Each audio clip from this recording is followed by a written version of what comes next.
This recent bashing video, Skate Park Volume 3, was out, and what you saw in it is the Creighton, still very dirty, but the Creighton ended up being just rear-wheel drive at the skate park.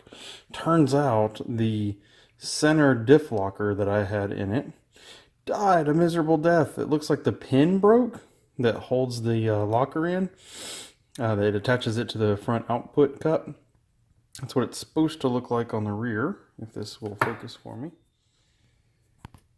That's what it's supposed to look like, is a nice solid cup. On this side, the pin broke, and then as it tried to spin in there, you can see it just destroyed the center locker there. So what I'm going to do is I'm not going to put it back with the center locker, mostly because I just don't want to have to buy one right now. I had a spare center diff set, so that is ready to go. I could put, like I have done before, I have some million fluid, so I could put the million in there, but I'm going to try something. So, according to the internet wisdom that is from the X-maxx group, one of the things that you can buy is silicone earplugs, right? So I obviously got this at my local CVS. It's 18 pairs. There should be 36 of these things in here. It was $9. So their theory from the X-maxx group is that each one of these things is about worth, you can see how it squishes. It's like a putty.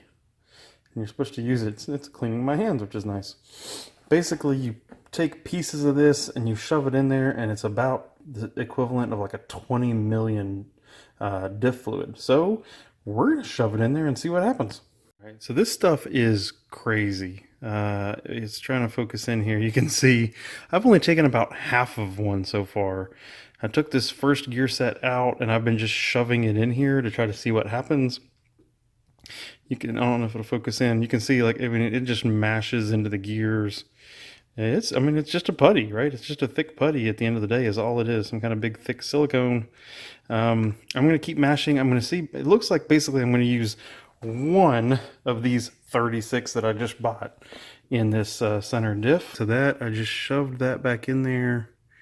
Now I'm going to shove a little bit more. I mean, you just basically just pack it in there.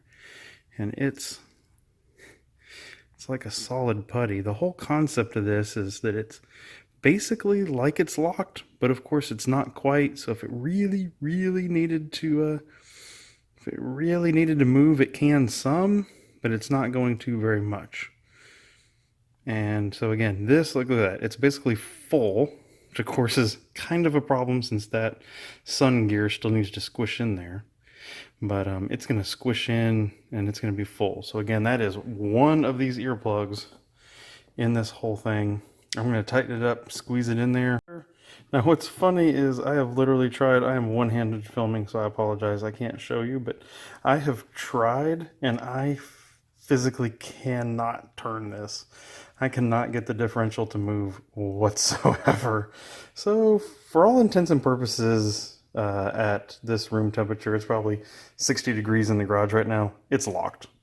We will put it in the truck, we will run it some, and we'll see. I mean, maybe, you know, I can imagine as it warms up, so maybe in the middle of the summer, plus, you know, at the end of maybe a long battery pack, I could see it getting soft and moving some. But there it is, guys.